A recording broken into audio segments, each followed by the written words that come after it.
guys, so welcome to Enclosure Chats. This is a new thing that we are doing, David and I. We are the, excuse me, manners. We are the people behind Walking Wild. So my name is Molly Schulz and I am one of the founders.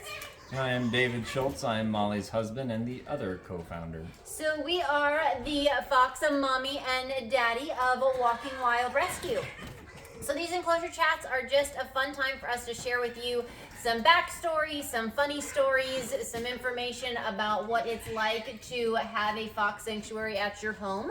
And so just to let you guys in a little bit. So today we're just gonna talk a little bit about how we got started, because that is one of the biggest questions we get asked is, why did you become the crazy fox people? Because I convinced him to. No, we are both 100% in this. Hi, Princey. Hi, Flynn. So, honey, why don't you tell them, how did we become the crazy fox people? Well, I had to convince my wife that we didn't want to live in a suburb anymore, so I convinced her to move out to the country. I grew up in the country area, and I grew up on a little bit of a farm, so I wanted to have that area again, just have that space, not be surrounded by people. So I convinced my wife that it is time to move out to the country, and she said, fine. The only way that I'm going to do this, because I'm not 15 minutes from a nearest target, is that I get to have whatever animal I want. And me knowing how the animal goes, once you have one, that means you have to have about a couple hundred of them or so. So I said, okay, we can do that, but within reason. And she said, no, it's whatever animal I want. As long as we're not hoarding and can afford to care for them, that's the reason. So I said, okay, fine.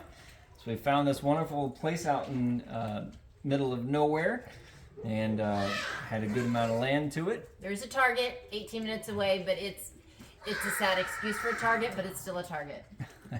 So we came out here, and after a little bit, after we had been researching for a little bit, about 3 years, about foxes and what it takes to own a fox, Molly found a sanctuary that had a fox that was not living its best life, so we offered to give that fox its best life, and that was Banjo.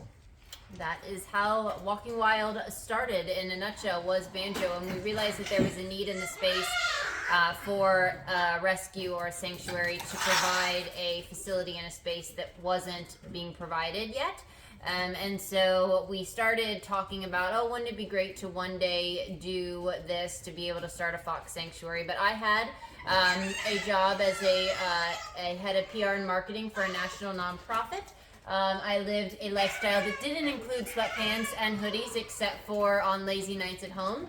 And my husband David had a very established career as well. But we, after welcoming Banjo, decided that one day we would do this. We weren't ready to strike the boat yet and change our lifestyle. However, there was one little fox that caused us to decide maybe it was time to change our lifestyle, and that was fox number 2. That was Fiddle. So Fiddle came into the picture because Banjo was a mommy's boy. For those of you that followed along with Banjo's journey, when we got him, you know that Banjo was in love with me, and David was just the person that paid his house rent bill that he needed to tolerate. David was the mortgage that gave him his comfy house he liked, and so he had to tolerate his existence, but he was by no means a daddy's boy. He was 100% a mommy's boy. So David really wanted to have a fox that he could actually touch and interact with. And so therefore we welcomed Fiddle. Fiddle came from the same sanctuary that Banjo came from, and he was from a fur farm. And so he came to us at about 4.5, 5 weeks old. And Fiddle is a exceptional fox in the sense of, most reasons I tell everybody you don't want to share your life with a fox, with the exception of the potty training aspect. Fiddle is the contradiction to them all. Are you out? Do you need more treats? No. Here.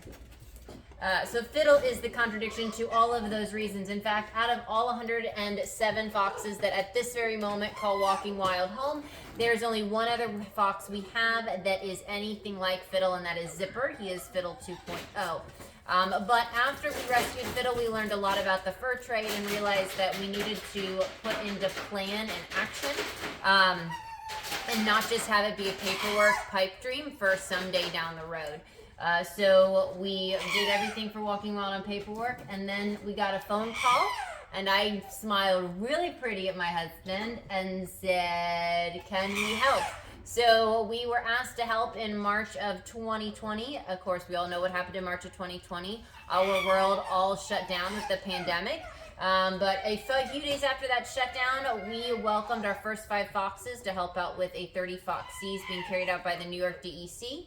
And although we weren't open and have the facility that we wanted to have, David, lovingly, what'd you do, honey?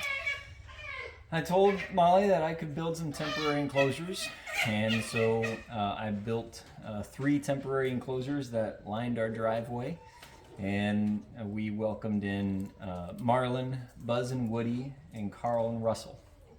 And then in April, a few weeks later, we welcomed Dory to be a buddy to Marlin, because Marlin is not a fan of any other male fox. He's not a fan of any fox but Dory. We then thought we were going to hold. In fact, I even told David, I was like, we're not going to start it. Like, this isn't going to be a thing. We're just going to do this. We're going to use these story as we build this facility, because this facility that we're in now, this indoor outdoor facility, was the goal that we wouldn't open until it was complete. Well, you all know that that is not what ended up happening, obviously, because there was a need before that. I promised David, though, that we were not going to keep taking foxes. I lied. Well, I didn't understand what would happen once the Band-Aid got ripped off, because we started 2020 with 2 foxes. We ended 2020 with 1, 2, 3, 4, 5, 6, 7, 8, 9, 10, 11 foxes. Well, plus the 2, 13 foxes. And it's 2023, and we ended 2022, so 2 years.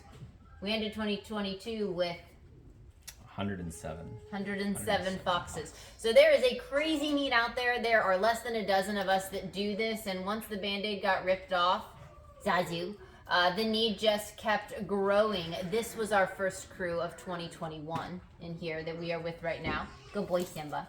Oh, that fell in Daddy's lap.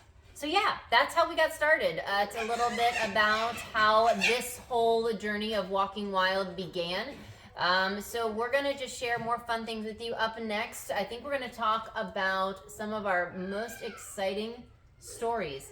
Comical, sad, all of that. Because there's the gamut of emotions when you run a rescue, especially when the rescue is your home.